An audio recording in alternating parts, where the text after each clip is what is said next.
Bonjour les gens, j'espère que vous allez bien. Bienvenue dans cette nouvelle vidéo consacrée à l'application LMJC 90 GUI. On en est à la version 0.3.0 qui est une version pré-release. Donc vous pouvez la télécharger en tant que setup, de pouvoir l'installer comme tous les logiciels, soit donc de cloner le GitHub et d'exécuter le programme. Donc pour cela, il faut avoir toutes les bibliothèques nécessaires. Voilà.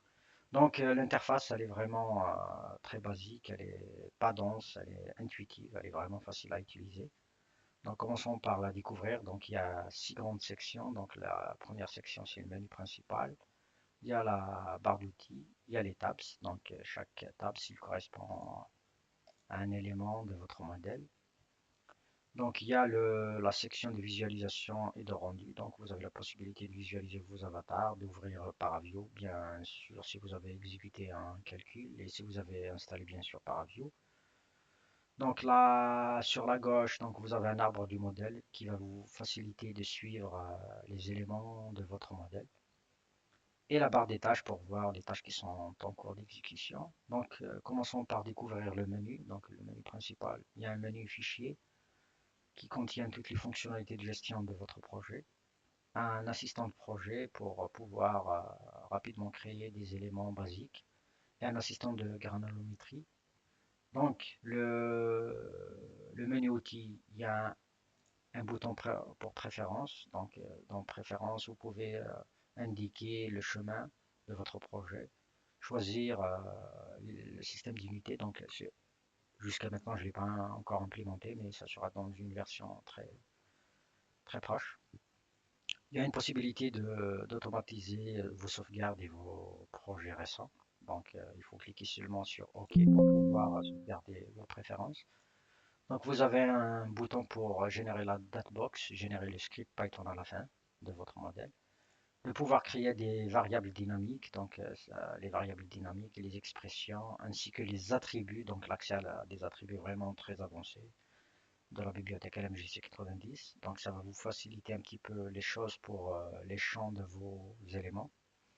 Toujours cliquez sur OK pour sauvegarder. Dans le menu calcul, donc vous avez le paramètre de calcul, lancer le calcul et générer script calcul. Donc si vous cliquez sur paramètre calcul, il n'y a rien qui se passe parce que les onglets sont gérés dans le menu anglais. Donc vous avez la possibilité d'ouvrir et de fermer.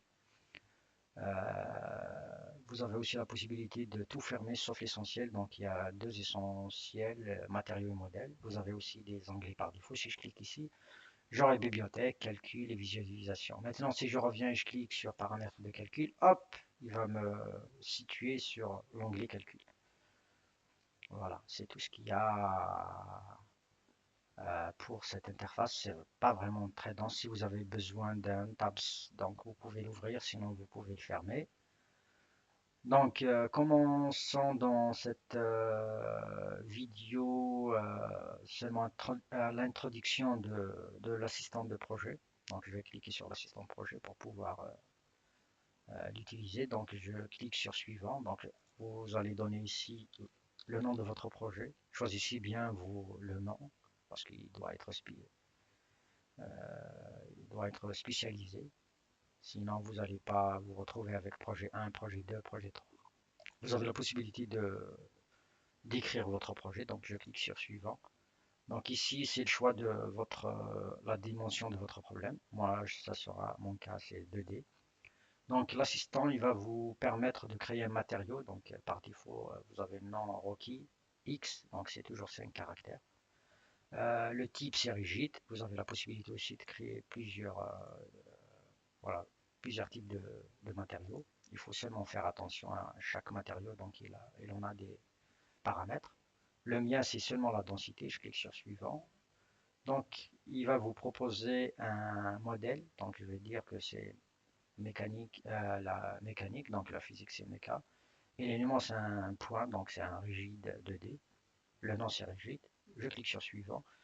Moi, je veux bien créer un premier avatar. Donc, c'est un rigide disque. Jusqu'à maintenant, j'ai dit seulement rigide disque. Possibilité voilà, de spécifier le rayon. La couleur, c'est pour le contact. Je clique sur suivant.